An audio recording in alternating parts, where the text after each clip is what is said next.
Saudari dan saudara yang terkasih di dalam Tuhan Yesus, marilah kita berdoa, doa yang diajarkan oleh Tuhan Yesus sendiri, dalam nama Bapa dan Putra dan Roh Kudus.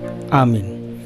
Bapa kami yang ada di surga, dimuliakanlah nama-Mu, datanglah kerajaan-Mu, dan jadilah kehendak-Mu, di atas bumi seperti di dalam surga. Berilah kami rezeki pada hari ini, dan ampunilah kesalahan kami, seperti kami pun mengampuni yang bersalah kepada kami. Dan janganlah masukkan kami ke dalam pencobaan, tetapi bebaskanlah kami dari yang jahat. Ya Roh Kudus, hadirlah saat ini untuk memimpin dan membimbing kami dalam membaca firman Tuhan Yesus dan merenungkannya, sehingga kami dapat mengerti maknanya dan dapat kami laksanakan dalam hidup kami sehari-hari di tengah masyarakat kami. Pembacaan Injil Matius bab 26 ayat 14 sampai dengan ayat 25. Tetap kuat, setia, penuh kasih. Kemudian pergilah seorang dari ke-12 murid itu, yang bernama Yudas Iskariot, kepada imam-imam kepala. Ia berkata, "Apa yang hendak kamu berikan kepadaku, supaya aku menyerahkan dia kepada kamu?" Mereka membayar 30 uang perak kepadanya.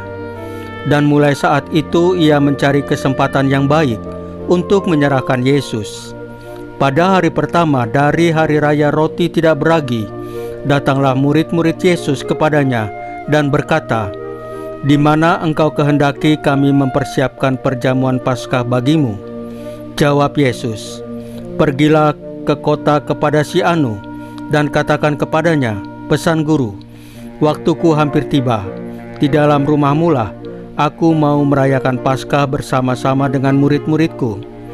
Lalu murid-muridnya melakukan seperti yang ditugaskan Yesus kepada mereka dan mempersiapkan Paskah. Setelah hari malam, Yesus duduk makan bersama-sama dengan ke-12 murid itu.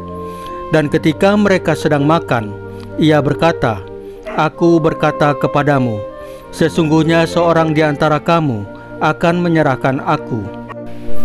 Dan dengan hati yang sangat sedih, berkatalah mereka seorang demi seorang kepadanya, "Bukan aku ya Tuhan?" Ia menjawab, "Dia yang bersama-sama dengan aku mencelupkan tangannya ke dalam pinggan ini, dialah yang akan menyerahkan aku. Anak manusia memang akan pergi sesuai dengan yang ada tertulis tentang dia. Akan tetapi celakalah orang yang olehnya anak manusia itu diserahkan. Adalah lebih baik bagi orang itu sekiranya ia tidak dilahirkan." Yudas yang hendak menyerahkan dia itu menjawab, katanya, "Bukan aku ya Rabi." Kata Yesus kepadanya, "Engkau telah mengatakannya." Demikianlah sabda Tuhan. Terpujilah Kristus. Saudari dan saudara yang terkasih di dalam Tuhan Yesus, digambarkan dalam bacaan pertama kitab Yesaya, Nabi Yesaya adalah sosok hamba Allah Bapa yang taat, tetapi juga berani menghadapi penderitaan demi memenuhi panggilan Allah Bapa. Ia tidak mundur meski dihina dan disiksa. Nabi Yesaya menunjukkan keteguhan dalam setiap langkah, siap menghadapi meski penuh rintangan.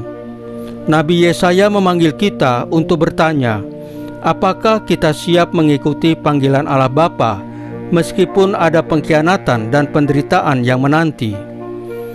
Dalam kitab Mazmur digambarkan betapa dalamnya penderitaan yang dialami pemazmur. Dikhianati dan merasa terasing, ia tetap menyerahkan semua harapan kepada Allah Bapa. Meskipun pengkhianatan itu menghimpitnya, pemazmur tidak berhenti memanggil Allah Bapa, karena ia tahu Allah Bapa akan mendengar setiap doa dan jeritan orang yang menderita. Kita pun diajak untuk tidak merasa sendiri dalam penderitaan kita. Allah Bapa selalu hadir, memberi pertolongan di tengah kesulitan.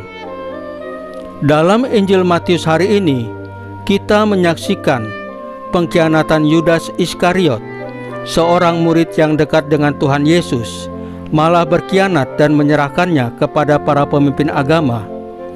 Tuhan Yesus tahu itu, namun Dia tetap penuh kasih, memberikan kesempatan bertobat, bahkan kepada orang yang mengkhianatinya. Sikap Tuhan Yesus adalah teladan ketaatan yang luar biasa, yang mengajarkan kita untuk tidak membalas kejahatan dengan kejahatan, melainkan dengan kasih. Dalam kehidupan sehari-hari, kita diajak untuk tetap taat, meskipun menghadapi banyak tantangan.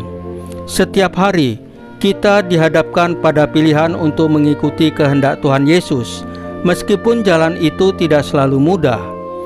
Penderitaan, pengkhianatan, dan kekecewaan adalah kenyataan hidup.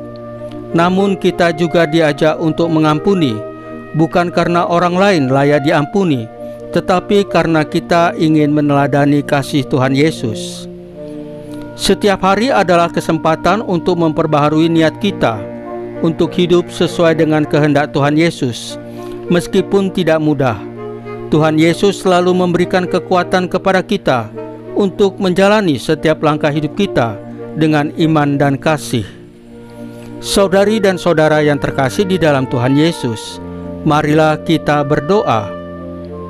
Terima kasih Tuhan Yesus atas sabda-Mu hari ini yang mengingatkan kami untuk tetap setia dalam panggilan, berani menghadapi penderitaan, dan mengampuni dalam kasih. Kuatkan hati kami agar tidak goyah saat menghadapi tantangan. Ajari kami untuk tetap taat, meski jalan yang harus kami tempuh tidak mudah. Dalam setiap luka dan pengkhianatan, biarlah kami tetap memilih kasih, seperti yang telah Engkau ajarkan. Salam Maria, penuh rahmat, Tuhan sertamu. Terpujilah Engkau di antara wanita, dan terpujilah buah tubuhmu Yesus. Santa Maria Bunda Allah, doakanlah kami yang berdosa ini, sekarang dan waktu kami mati. Ya Tuhan Yesus, tambahkanlah iman kami hanya kepadamu saja, karena hanya Engkaulah Tuhan dan Juru Selamat kami satu-satunya, tidak ada yang lain. Dalam nama Bapa dan Putra dan Roh Kudus. Amin. Saudari dan saudara yang terkasih di dalam Tuhan Yesus, bacaan firman dan renungan hari ini sudah selesai. Tuhan Yesus memberkati kita semua.